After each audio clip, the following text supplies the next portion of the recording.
Good morning. Welcome to the month of May. Today is Tuesday, May 5th. Restarting my weekly podcasts.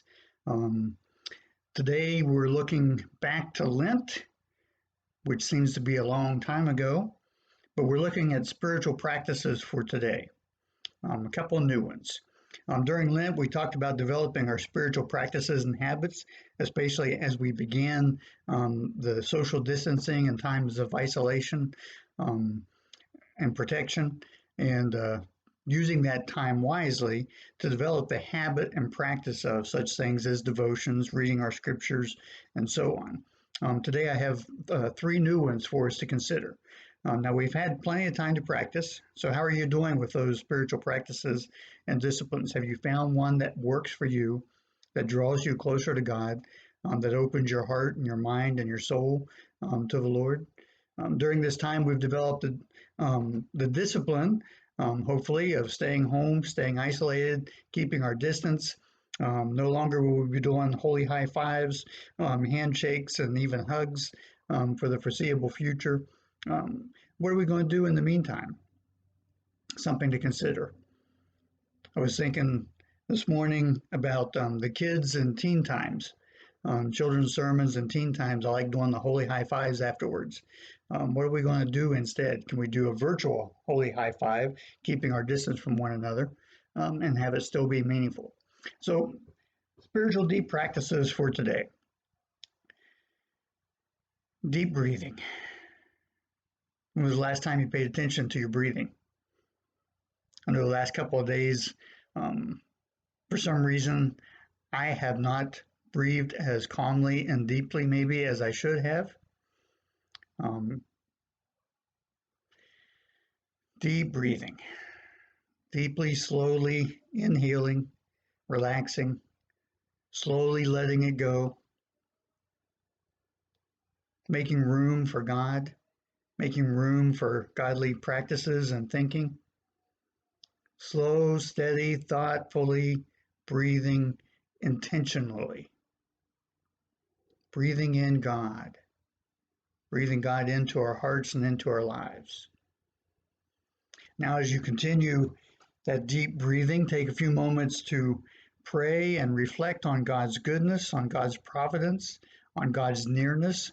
Something that keeps coming up in the devotions, my devotions, the nearness of God.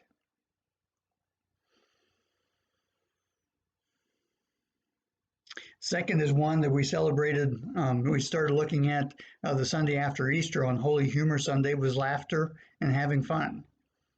Have you smiled today yet? Have you laughed today? Now it's only not even 8 o'clock yet, but are we smiling? Are we having fun? Are we laughing? That, in the same way as that deep breathing frees us, relieves and releases some of the stress, helps us to focus on fun and laughter, something we should be enjoying each day.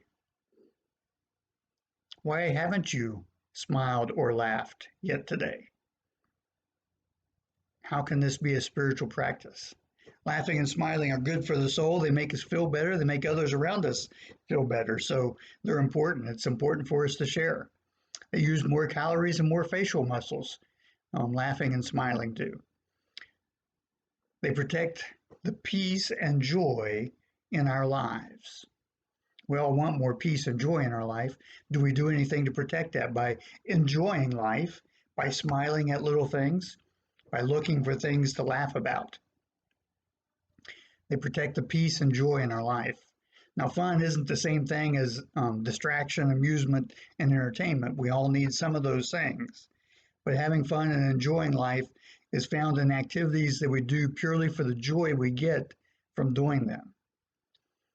Maybe you have a hobby that you enjoy doing, but at some point, the completion of a project sometimes counteracts that joy. Are you able to walk away so you can come back tomorrow and enjoy it? Play is done with purpose. It's how we engage our bodies, minds, and our souls in the world for the fun of it, to enjoy it. Some days I go walking because the dog wants to, because I need to. Some days I enjoy it more than others. Once I get started and that breathing kicks in and the exercise makes me feel better, I enjoy it more. Sometimes getting started, though, is difficult, even with Cheyenne. What are we doing to enjoy each and every day? The final one today is surrender. And this is an important one. What is surrender? To cease resistance to an enemy or an opponent, to submit to the authority of another. Who or what do we need to surrender to? Who or what do we need to submit to? Obvious answer is God. For some reason, we have this thinking and feeling that we need to be in control instead of letting God be in control. When we let God be in control, it becomes easier for us to accept having our faith and our trust placed in Him. Go to the Psalms and read some of the Psalms. When we place our faith and our trust in Him, submitting to Him, accepting, we can accept then what comes and what is. Most of us have had difficulty accepting social isolation, not having worship services, being stuck inside, and the weather hasn't helped with that quite a bit this spring. But we can accept it, we can breathe deeply, we can find something to laugh about and smile and enjoy even in the midst of it.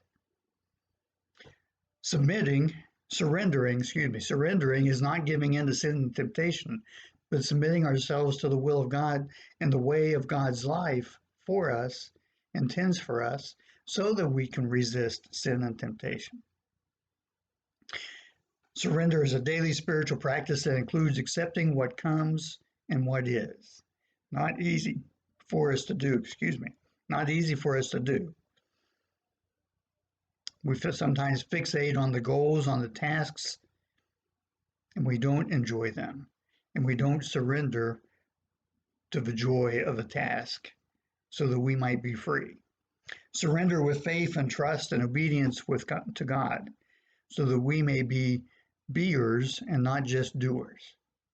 May the Lord bless you and keep you this day. May His face shine upon you. May He be gracious unto you as you consider breathing deeply and slowly, having fun and smiling, and surrendering to God. Be blessed.